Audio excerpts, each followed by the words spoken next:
Welcome back to my channel The Singkong Man. Jadi yang kalian tahu dalam satu semester ini gue mengikuti program yang namanya Bangkit. Jadi kadang ada beberapa orang yang masih bingung program Bangkit itu apa bang. Lo lagi ikut apa sekarang? Ya by the way gue kan ini lagi kuliah semester 6 ya. Sekarang gue lagi semester 6.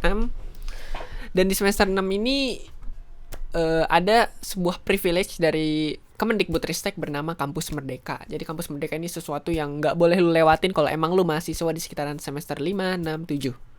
Itu nggak boleh dilewatin karena ini sebuah privilege yang dikasih oleh Kemendikbudristek. Ya, lu bakal nyesel kalau nggak ikut. Dan beberapa orang yang gue tanyain emang menyesal jika waktu nggak ikut gitu. Jadi gue mengikuti program yaitu Bangkit. Program Bangkit itu program yang cocok banget buat anak ilmu komputer kayak lu yang subscribe gue. Kebanyakan yang subscribe gue ya kebanyakan sekarang anak ilmu komputer teknologi gitu lah ya. Jadi gue mau ngebahas ini Bangkit itu apa, learning path yang gue ambil atau topik yang gue ambil, dan apa nih. Ini kan udah pengen akhir ya, sekarang udah ke bulan ke-6, udah mau bulan ke-5 dan ke-6 gitu. Jadi gue bisa menyimpulkan program Bangkit itu apa yang gue lakukan, personal experience. It's just personal experience. Gue bukan di sini sebagai BA dari Bangkit, gue di sini bukan sebagai orang yang mempromosikan Bangkit. It's not my job, but sebelumnya emang gue jadi student representatif gitu di kampus gue sendiri, jadi emang sedikit mempromosikan. Tapi in case di channel ini benar-benar personal experience gue aja dan gak lebih gitu. Jadi oke, sebelumnya ngomongin Bangkit aja dulu deh. Bangkit itu apa ya? Jadi Bangkit itu emang program pelatihan dari bermitra ya, berkolaborasi dengan Google, GoTo atau GoTo itu singkatan dari Gojek, dan Tokopedia, Traveloka, dan Deep Tech Foundation. Jadi emang cocok banget ya, karena emang itu dari istilahnya kiblat industri teknologi gitu loh ya, kayak Google apa perusahaan-perusahaan gede gitu lah ya. Dan gini, karena Bangkit itu sebenarnya informasi udah banyak, jadi gue nggak perlu ngasih tahu di sini ya. Jadi metode belajar aja kali ya. Jadi metode belajar Bangkit itu mungkin gambarnya bisa gue taruh ntar di sini di video. Dia ada self paced, ada online learning, jadi ada EL ini instructor, EAD training, jadi ELD ya, EAD itu session. Jadi nah, oke, sebelumnya itu pokoknya seperti itu. Jadi kita tuh dibentuk sebuah grup nanti. Lu masuk Bangkit, tadi bentuk sebuah grup. Misal grup gue adalah Cloud Computing CC27, karena emang learning path yang gue ambil adalah CC27. Jadi dibuat tuh grup per 25 orang. Biasanya ya, kayaknya gue emang 25 deh ya. Gue lupa ya. Pokoknya kurang lebih 25. Nanti dibuat tuh. Jadi di situ emang ada beberapa cara ya. Yang self-paced itu sendiri kita diberi kayak misalnya dari Google Cloud Skill Boost. Ini gue ngomongin cloud computing aja ya. Karena cloud computing itu hampir pakai semua platform yang dipakai di Bangkit ini. Jadi kayak Google Cloud Skill Boost, Coursera, dan Decoding. Dan mostly yang kita pakai adalah Google Cloud Skill Boost. Kurang lebih gitu. Jadi ada instructor atau yang tadi disebut ini adalah ELD training session dari yang khusus tech sama English. Dan namanya soft skill. Kita sebut di Bangkit ini soft skill gitu. Dan udah cukup banyak ya. Technical udah pasti. Jadi technical udah pasti dan soft skill juga ada gitu. Jadi soft skill, hard skill itu dua hal yang berbeda tapi tetap ada di Bangkit ini. Jadi menurut gue ini hal yang program yang benar-benar ngebentuk lu punya personality gitu. Karir development juga lah, pengembangan karir gimana-gimananya ke depan gitu. Itu benar-benar kayak ini benar-benar kepake gitu menurut gue ya. Gitu, karena kan ya emang yang jujur aja gitu, gue anak teknologi yang mempelajari hal-hal kayak gitu, kayak bikin konten apa segala macam, itu kan butuh personality yang cukup kuat ya dan menarik, dan itu hal yang gue pelajari, dan di Bangkit ini dipelajari juga, dan itu sangat ringkas dan to the point gitu. Dan learning path itu jadi ada 3, yaitu cloud computing yang gue ambil, machine learning, dan mobile development. Jadi masih ada 3 gitu. Belum ada tuh. Banyak soal orang-orang yang bilang, bang, ada gak web development gitu? Oh nggak ada, web development nggak ada. Kalau misalnya ada juga gue ambil gitu. Tapi kan paling mendekati dengan gue adalah cloud gitu.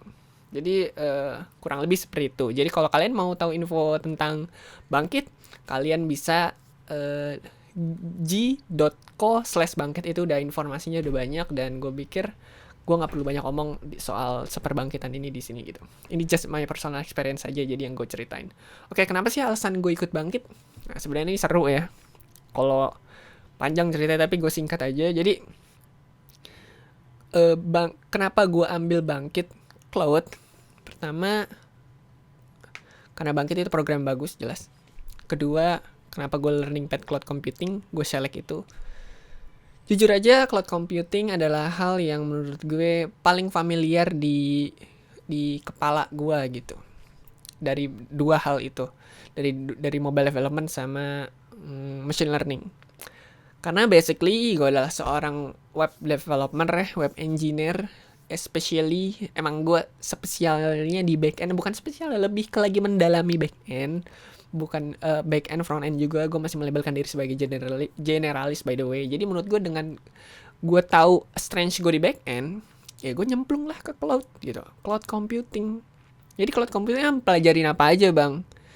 Jujur aja gue nggak bakal ngasih tahu hal-hal manis di video ini gitu, karena balik lagi gue bukanlah seorang BA. Gue just personal aja.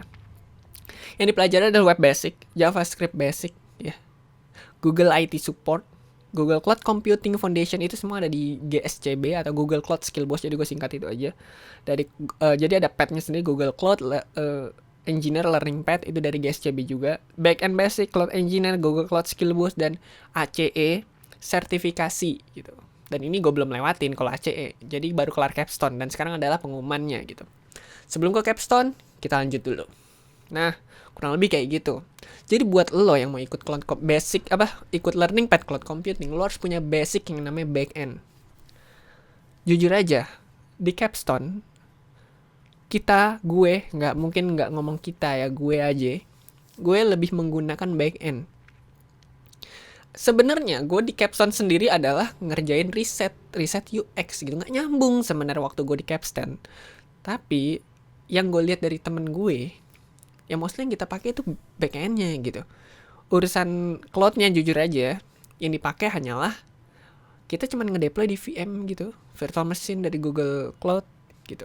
Udah sesimpel itu aja. Karena kita pikir ini MVP kok, ngapain harus pakai arsitektur yang ribet?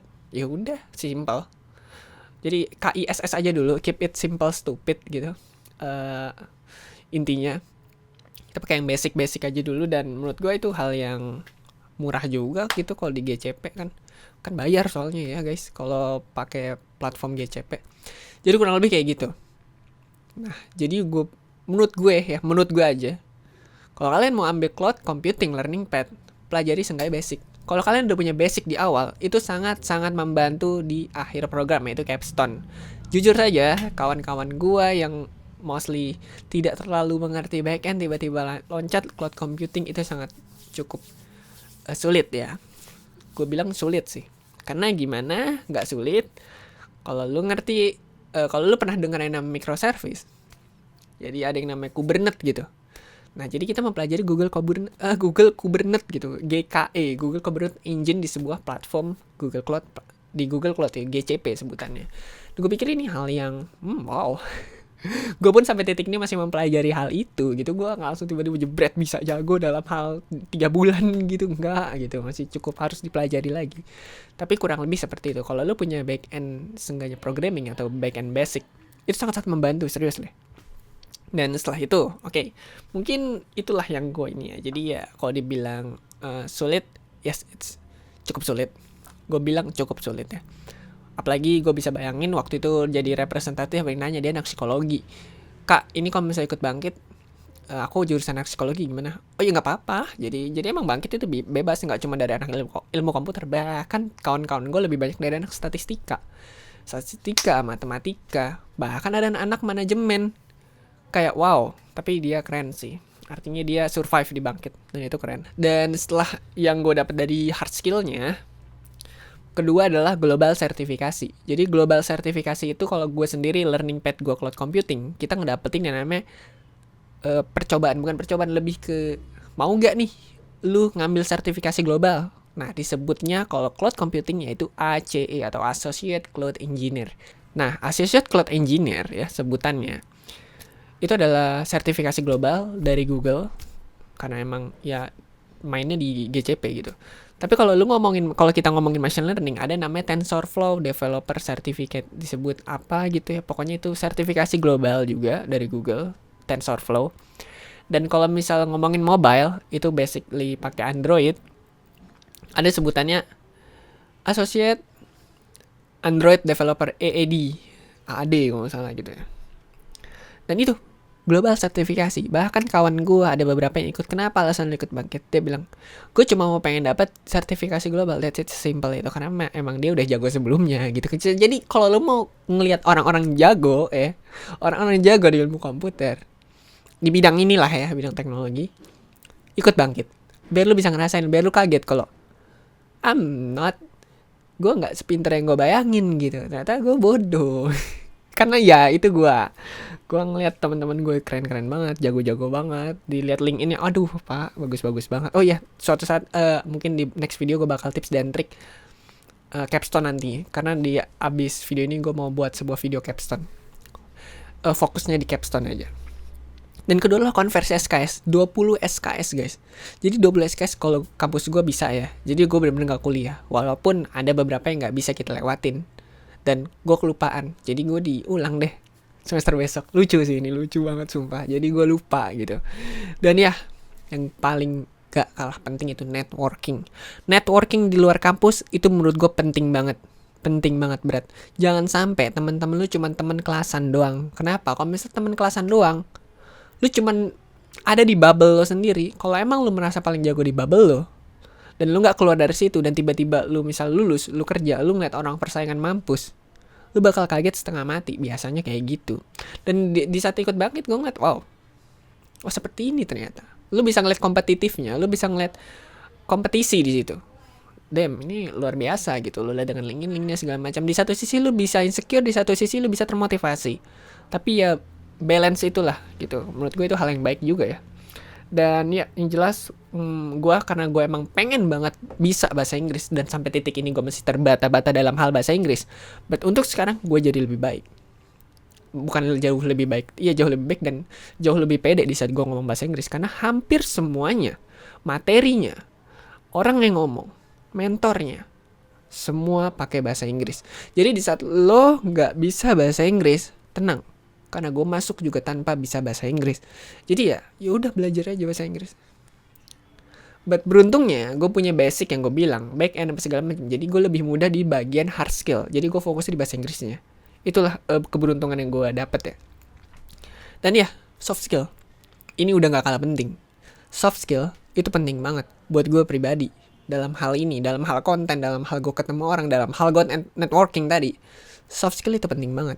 Di situ sampai diajarin professional branding dan interview communication. Itu penting banget menurut gue. Dari time management, dari hal-hal basic, lu cara manajemen waktu segala macam itu dikasih tahu soft skillnya. Bahkan ada challenge, tapi gue gak ikut challenge-nya karena waktunya terbatas gitu. Itu menurut gue hal-hal yang menurut gue, men, ini Bangkit keren banget. Kalau misalnya gue mau lagi ikut Bangkit, gue mau aja sebenarnya. Gue mau ambil machine learning, tapi machine learning itu membutuhkan matematika yang sangat kuat gitu. Gue basically matematika tidak bagus gitu, jadi gue gak ambil resiko lah. Bukannya gue anak yang tidak mengambil resiko, gue adalah orang yang pengambil resiko sebenarnya. Tapi in case di sini gue punya dua pilihan, gue punya opsi. Ada opsi yang lebih baik, kenapa enggak kan? Why not gitu. Kalau ngomongin mobile development, gue bisa ambil aja, tapi ngapain gitu. Gue sekarang jadi fasilitator di coding. Gue dapat token 3 bulan. Ya mending gue belajar sendiri di coding gitu kan. Karena emang yang gue lihat learning path dari mobile development mostly adalah dari di coding gitu. Gue sebut merek aja segala macamnya gak apa-apa. Karena it's just personal. Gue punya cerita pengalaman ya. Kurang lebih kayak gitu. Jadi ya udah, gitu. Mending gue ambil di coding. So ntar mungkin gue bakal sharing cerita gue setelah ini semua. Dan kemungkinan gue bakal ikut apa lagi di semester 7 nanti di bagian MSIB ini. Gue niatnya ambil magang. Dan role gue kurang lebih gak jauh dari cloud computing dan software engineering. Jadi segitu aja. Buat lo yang mau ikut Bangkit, link deskripsinya ada di bawah gitu. Link pendaftaran ada di bawah sampai 30 Juni ya. Dan habis itu udah gak ada karena itu diperpanjang dari kampus Merdeka sendiri. Percayalah, lebih baik nyoba. Banyak teman-teman gue yang gagal kok. Banyak teman-teman gue yang daftar dan gagal itu banyak. Dan menurut gue lebih baik coba aja dulu.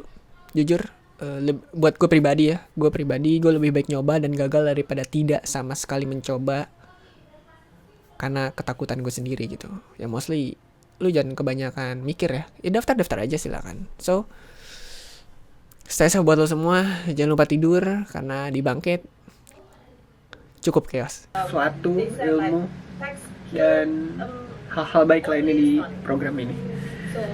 Lanjut, gua nonton dulu. Siap.